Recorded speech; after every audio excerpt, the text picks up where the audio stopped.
विश्वामित्र जी ने कहा, महाराज आप चिंता मत करिए, जैसे मैं ले जा रहा हूं पुनः वापस लाऊंगा, मैं वचन देकर के जाता हूं, आप चिंता मत करिए। सौंपे भूप ऋषि सुत बहुविधि देई असीस, जननी भवन गए प्रभु नाई चले पद शीस। महाराज दोनों का हाथ पकड़ करके विश्वामित्र जी को सौंप दिया।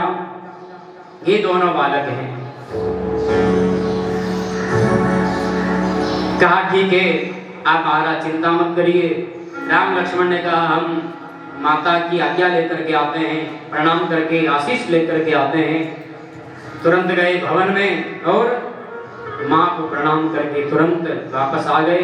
पिताजी को प्रणाम किया। महाराज अब आप चिंता मत करिएगा। विश्वामित्र जी को पुनः दशरथ जी ने प्रणाम किया, वशिष्ठ जी को प्रणाम किया और दोनों बालक लेकर के चले। एक राम जी श्याम वर्ण के हैं और लक्ष्मण जी गोर वर्ण के हैं।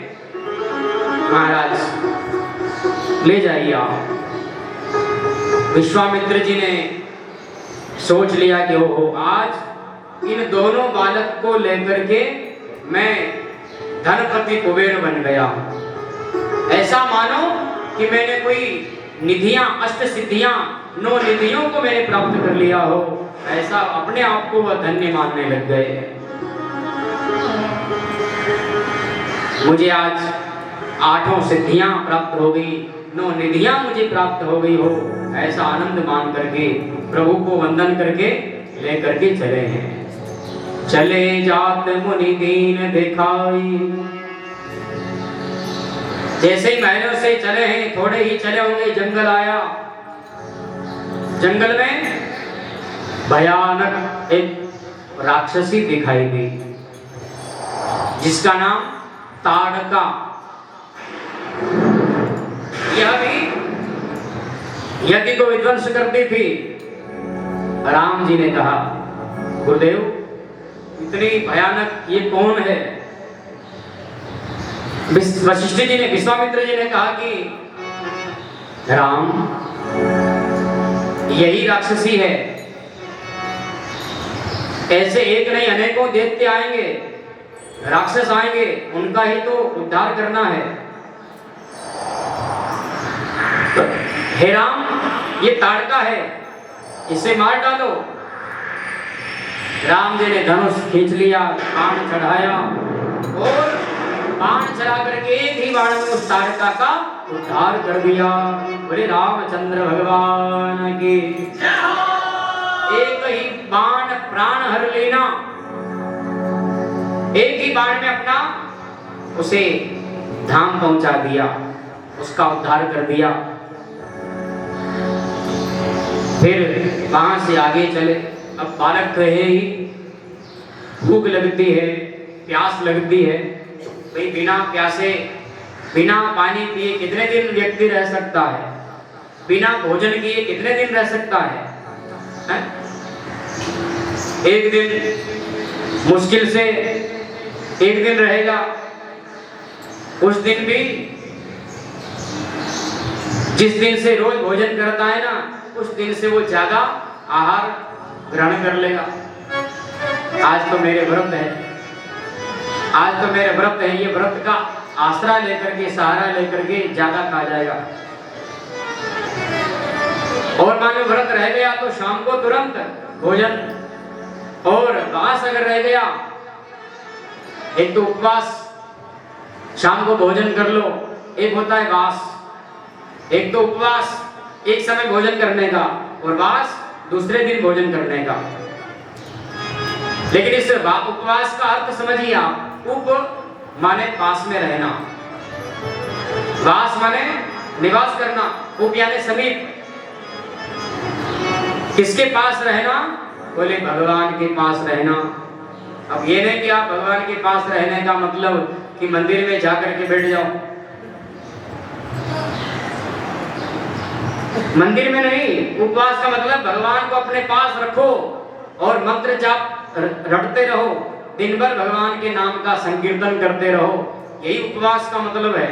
उपवास का मतलब ये नहीं कि एक समय भोजन करना, और वास हमेशा भगवान के पास में रहने का ये वास होता है। दूसरे दिन भोजन जो करते हैं वह वास होता है। तो कल आपके एकादशी का व्रत था कि वास था कि उपवास? उपवास। और आज भी आपके क्या है? प्रदोष। और भी है, आज एक और त्योहार है, आज बच बारस। आज के दिन माताएं गाय की पूजा करती है, गौ माता की पूजा करती है, और गेहूं का अन्न, गेहूं का आटा आदि नहीं खाती है। तो क्या खाएगी आज? आज बिल्कुल निराहार, कुछ भी नहीं मिलेगा आपको।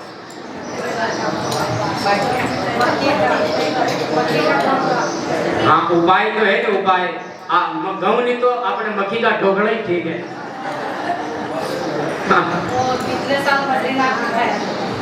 पिछले साल तो बच बारस बद्री विशाल में आई, बद्रीनाथ में खाए थे, और आज रामेश्वरम तीर्थ धाम में बच बारस, यहाँ जो है मक्खी का ढोकला, ये भोजन होगा आज। तो वास उपवास इनमें फर्क है। तब भगवान राम जी तो छोटे, लक्ष्मण जी छोटे, मैया कलेवा कराती थी, भोजन कराती थी। अब भूख लगने लग गई, प्यास लगने लगी। गुरुदेव भगवान से कहा, गुरुदेव हमें भूख लग रही है, प्यास लग रही है। विश्वामित्र जी ने कहा, प्रभु आप तो घट घट के वासी हैं, आप सब कुछ जानते हैं, फिर भी मुझसे कह रहे हैं भूख लग रही है, प्यास लग रही है, तो फिर भी ठीक, आप मर्यादा में रहने के लिए पूछ रहे हो। मैं आपको ऐसी विद्या सिखा देता हूँ, ऐसा मंत्र आपको मैं रटा देता हूँ, विद्या प्रदान कर देता हूँ।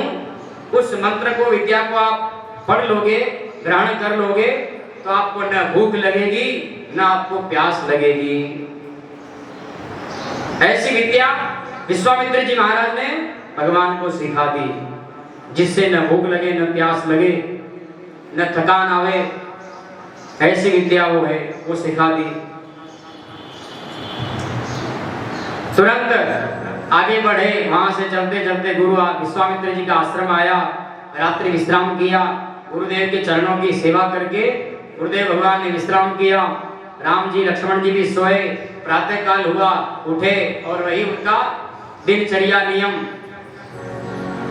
स्नान ध्यान आदि करके गुरु सेवा में लीन होते हैं। और जैसे ही यज्ञ की तैयारी हुई, विश्वामित्र जी ने यज्ञ प्रारंभ किया, और वही दैत्य आने लग गए।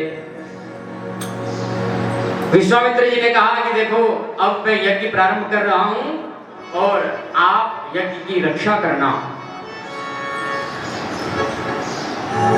कहा ठीक है गुरुदेव, आपकी आज्ञा का पालन होगा।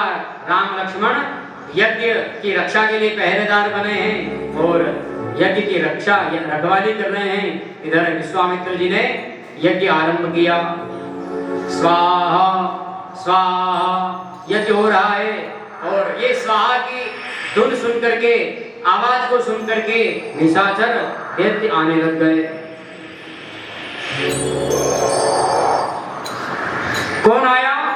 सुनी निशाचर मारीच क्रोही, मारीच आया, साथ में और दैत्यों को लेकर के आया। निशाचर उस मारीच को भगवान ने देख लिया।